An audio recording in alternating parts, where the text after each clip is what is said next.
Your main man, Anderwood, coming back.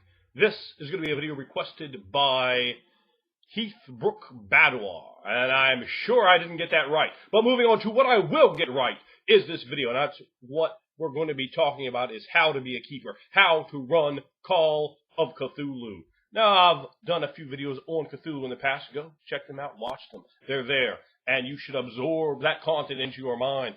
But this is going to be some additional fresh content. Now, in Call of Cthulhu, you have to do two things. You have two specific different kinds of games that come together. Horror, investigation, and at the juncture of these games, the idea is put forth of Call of Cthulhu, and that is what we're talking about. So, Call of Cthulhu can be run in many different time periods. Dark Ages, 1890s, 1920s, modern day, any day, every day, and all the time. You should be running, you should be playing, you should be participating in Call of Cthulhu. It works at all times. However, there are many different considerations you have to take into account, particularly the further along, the closer to our time you get. Hell, you can play in the future. You can play Call of Cthulhu in fantasy world. You can well import all of that style, all of the strangeness into absolutely any setting. I love to have Call of Cthulhu ideas on the back burner in many different games. They work well in World of Darkness. They would work well. They work well in Dungeons and Dragons. They would work well in Cyberpunk or Shadowrun or hell, Star Wars. You could put them in anywhere. You could put them in DC Comics. DC Comics heavily borrowed stuff from H.P. Lovecraft. Fucking Asylum. Hell, they have Cthulhu in some of their stuff. You know, it doesn't get more specifically directed than that.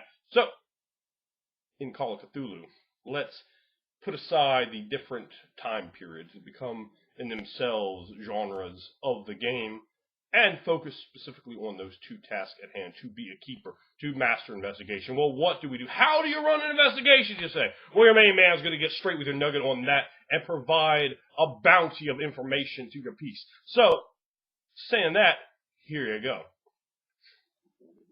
Imagine little bubbles all over the place, and you have your players in the center. They're moving around, and they can move anywhere they want. Don't railroad it. Don't go beep, beep, beep, beep, beep. Let them sort of wander around and acquire the information. How do they come together? How do they know each other? Why are they on this case? All those bits of background information are going to give you tons of reasons for how it's going to progress. Why they're going to be able to find clue X, clue V, clue Q, QB.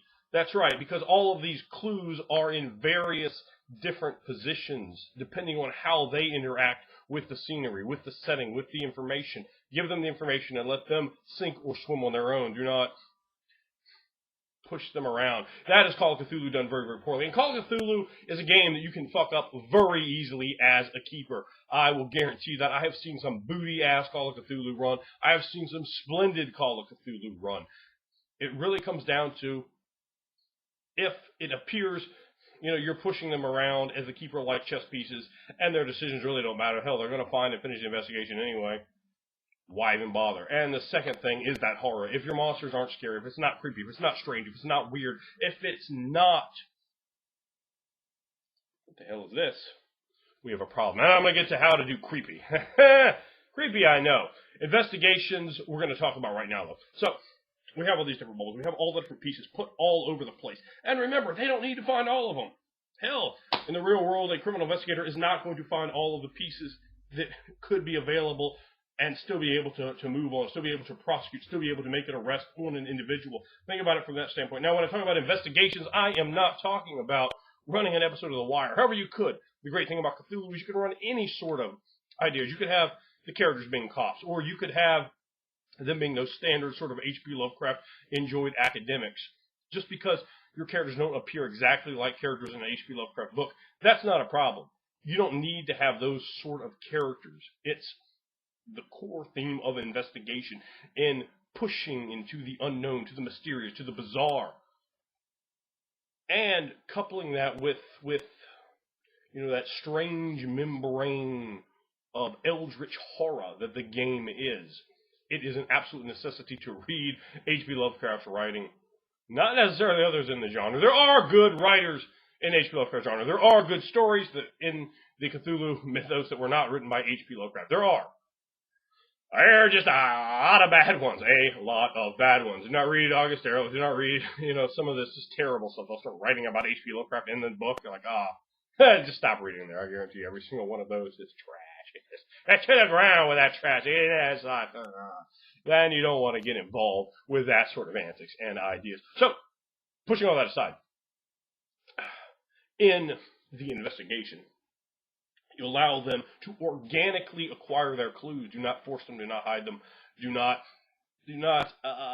make the characters realize you're just pushing them around and then making it a cakewalk. Just keep rolling from them. Let them fuck themselves if they fuck themselves. Whatever.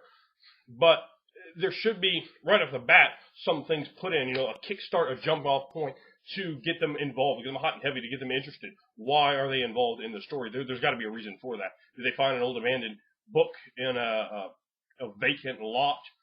Did they find, a man who's blitheringly insane, or encounter someone in an insane asylum and then finally figure out, yes, this person is correct? So you can bring characters from all sorts of places. They could be orderlies. They could be heroin addicts, in slums.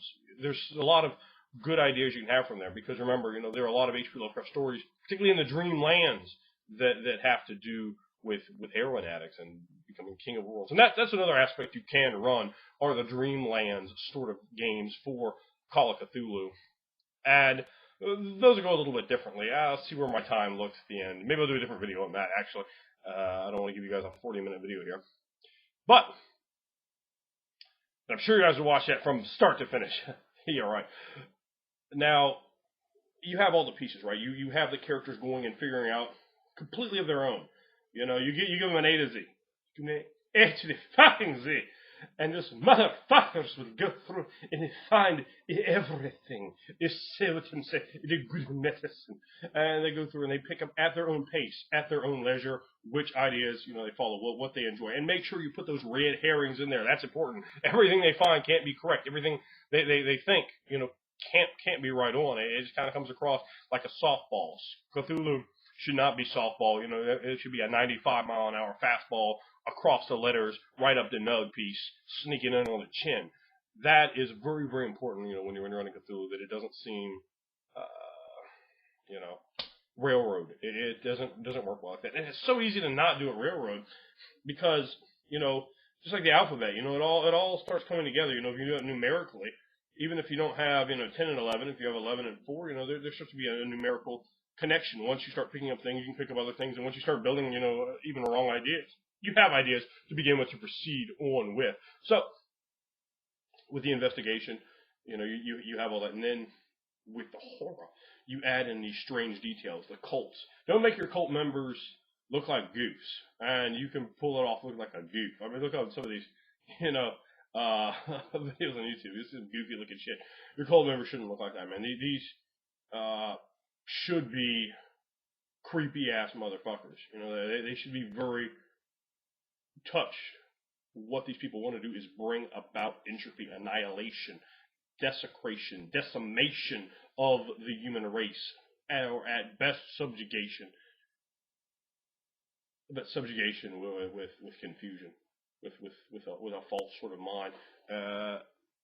These should be deeply, deeply touched, disturbed individuals. They are, after all, praying, working towards the aims of things that do not have love for them, and certainly not for you.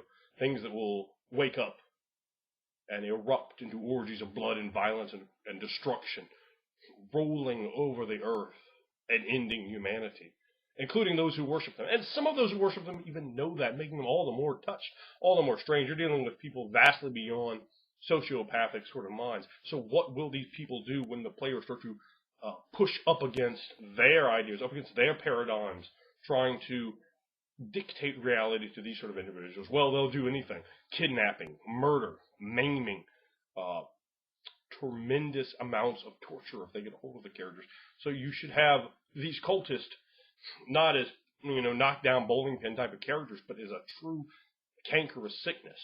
There should never be, outside of the very, very minor aspects of the Cthulhu mythos, there should never be fighting. You don't fucking fight Cthulhu. You don't fight Azathoth or Shub-Niggurath or any of these entities. You are destroyed by their mere presence. Their enough to rupture and shatter your mind.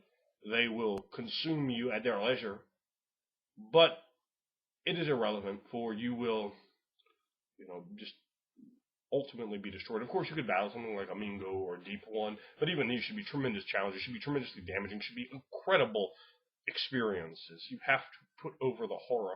This isn't sitting down eating cheese and looking, oh, there's zombies on TV. This is being there in the flesh, in the person, thinking there are things out there that challenge the scientific paradigm, that challenge the religious paradigm, that challenge your paradigm, because the investigators do not believe any of this could possibly be real. However, they're confronted with it in stark reality, and you have to make it strange, you have to make it creepy, you have to bring across that eldritch flavor and grab the players with vivid descriptions, with you need to set your tone, set your mood, play music, turn lights off, set candles up, bring out other sorts of props like little bells or goblets. Do whatever you can to provoke a mood that is creepy and scary, and really get the players here in the mind's eye. And that's when the strange thing slithers out. They don't show people pictures. It's a bad idea. In Lovecraft stories, they're very specifically vague because it's supposed to be your mind that's concocting what it's seeing to give better form than the written word could give to something so strange and bizarre that no ability to describe it could be, because it's beyond the capacity of any human to believe, to describe, to perceive, to understand, and to digest. You cannot do that. Therefore, you have to have, at best, the simplistic degree of descriptions. However, it has to be brought over in the creepiest of tones, in the most dramatic of fashions, not melodramatic. If you fall into a melodramatic style in Call of Cthulhu, that can be extraordinarily detrimental. It can't be funny, it can't be silly, it can't be slapstick. It has to be scary in that slow, seeping, creeping, fog-like horror. As the players get there, they start to feel vulnerable, fragile, as if reality itself was all a lie, as if God is a lie, as if science is a lie, as if everything that man has ever known is a lie, as if they are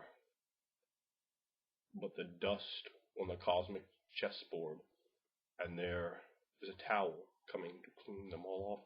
And the fact is, these things should evoke such utter disgust from the players. And as a player, you have to sell, you have to get in there, you have to put yourself in a mindset where you can be scared, where you can get into the game to that deep immersive level. If you can't play deep immersive style, Call of Cthulhu is absolutely 100% not for you. If you're going to play as a silly, funny game, don't play it. Play something else. There's plenty of games you can play at that level. Call of Cthulhu is to be played seriously, is to be gotten into to that level. Not campy, not silly. And it can so easily veer off into that. You have to pay attention to your tone and mood. Bring in the game, have those strange occult artifacts, stones that don't match up to anything on this world, bizarre carved idols that appear to be vastly old, and anything that has a tremendous amount of age to it, particularly if you're playing in a more scientific sort of game where they're checking things scientifically.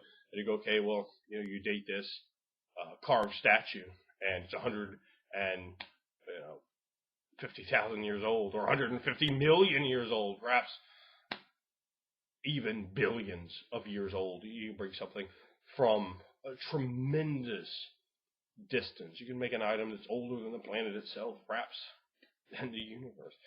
The idea is they're dealing with entities that are very much linked to entire other planes of existence, things that have slithered and seeped through, things that lie dreaming at the bottoms of vast chasms in the oceans, or buried beneath titanic amounts of ice that seek to only sleep now, but soon enough will come back and master the world as they have in ages past, where they created life.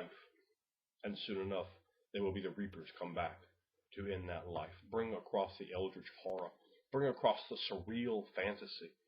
Bring these elements in, and you can have dark horror, horrible dreams, and even the dreams themselves can be clues to the artistic sort of players, as they have dreams of strange things awakening, of obelisk cities, of places, titanic amounts of distance beneath the waves. Smell it, hear it, see it. touch it, taste it. And when you can do all that, when you can slide into the skin of your character, when you can absorb that mind, you can truly be afraid. It's time for some Call of Cthulhu. And